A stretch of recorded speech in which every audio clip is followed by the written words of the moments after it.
Well, a whole lot happened today, didn't it? There were only two games, but those two games were chock full of fantastic soccer. So let's talk about it.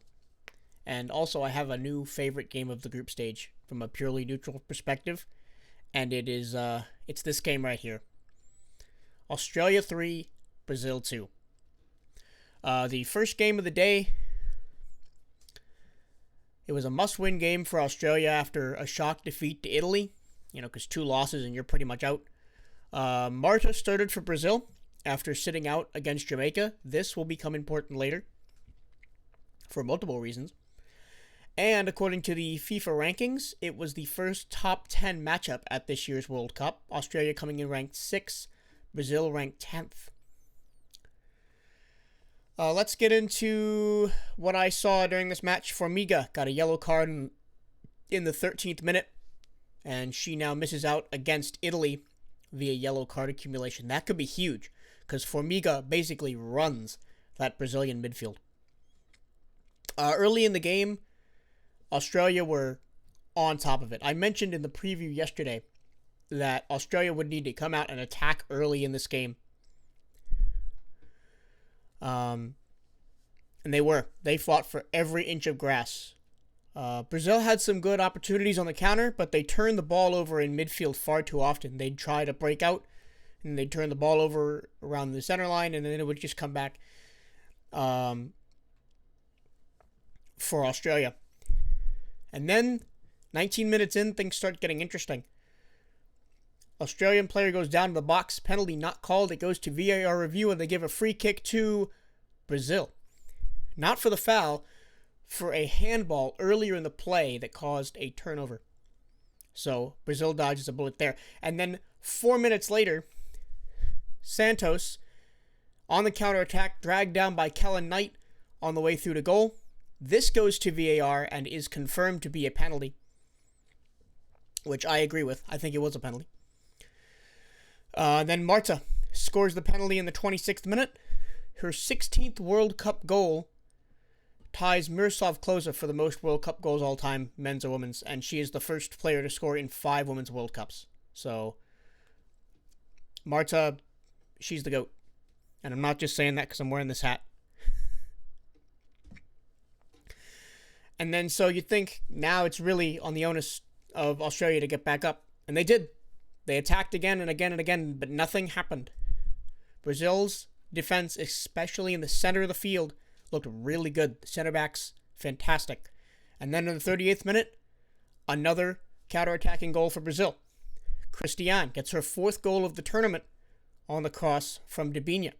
And there was a good nutmeg by Tamares in the build-up. That was the highlight of that goal for me. So we're working towards halftime, and it looks like Australia's sunk. Their World Cup is over. But then, in stoppage time first half, 45+1, Ford scores on a header of a cross by Kerr. Just before that, a Kerr chance in the box was cleared off the line by Formiga. The Brazil defense was scrambling around, and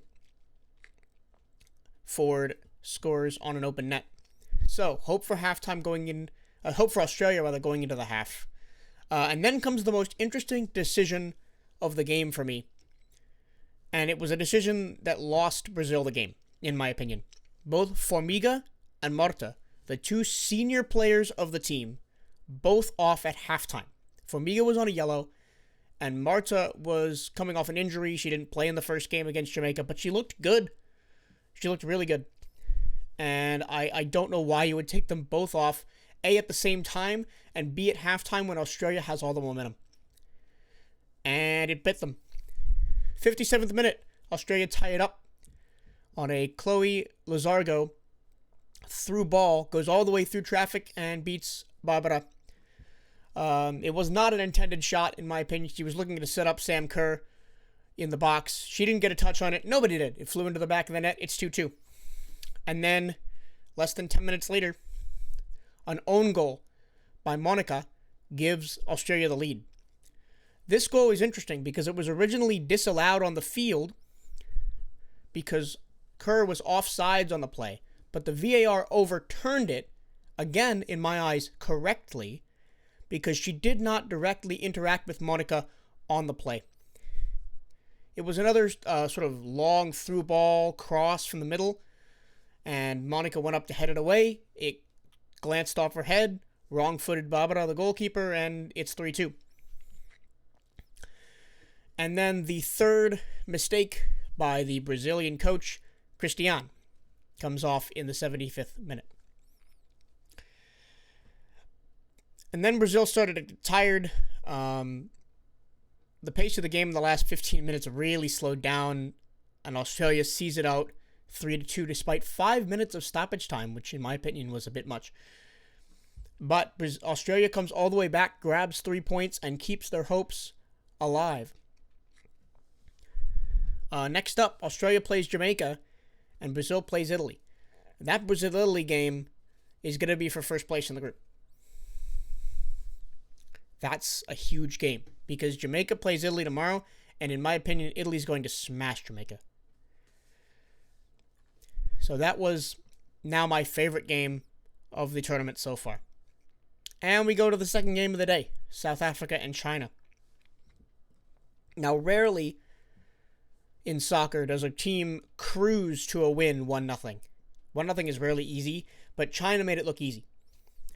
Both teams were looking to rebound after opening losses. 4 changes in the starting lineup for South Africa, including Swart in goal. So South Africa replaced their goalkeeper for this match, and it didn't really affect anything. Swart played well. But what did affect South Africa was one of their defenders, Vilakazi, was out with a red card. So he couldn't play in this game, so it was kind of a makeshift back four. Van Vick was brilliant today for South Africa. A regular anchor in defense. Pretty much nothing got past her. And another big name player in this game was Wang Shuang for China. She plays for PSG, and this was in the Parc des Princes. So, in her home stadium. China controlled this game the entire game. They slowed the game down. They used their physicality to prevent South African counters. And the couple of times that Kagitlana got the ball, it looked promising. They had the pace to get through the Chinese defense, but the physical play of China's backline, they didn't have that many chances, maybe 2 or 3 chances in the entire game.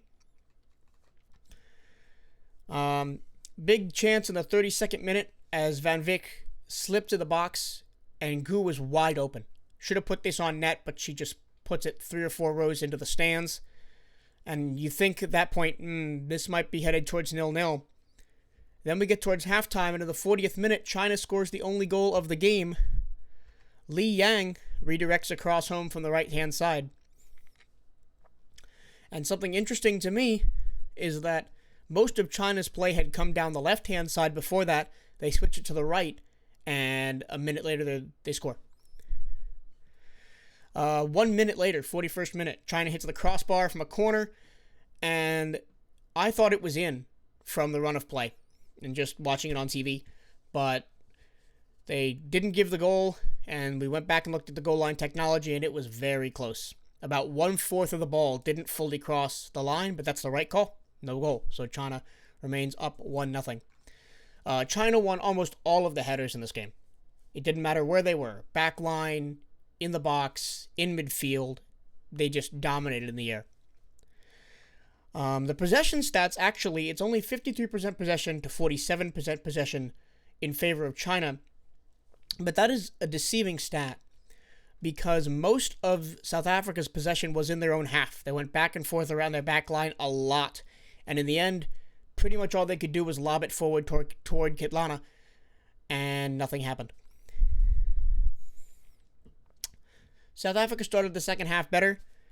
They possessed a little bit better in the first 15 minutes or so, ending in a potential penalty in the 76th minute. A shot appeared to be blocked with the arm, but the arm was tucked well behind the body, and the ball hit more of the upper shoulder into the badge area, and so no penalty. Didn't even go to review. China almost went up 2-0 right at the end of the game, 89th minute, rather. Swart, big one-on-one save, to deny Yi Lang a second goal.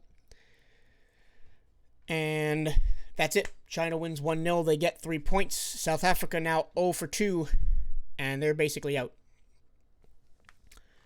An interesting tidbit that China have never conceded a goal against an African team at a Women's World Cup. They've also gotten through every group stage of every World Cup. So they look to continue that one at this tournament. And the next game is huge. China versus Spain will basically determine who goes through second. If Spain wins or draws, they go through second because of goal differential. If China wins or draws, wins, they go through second.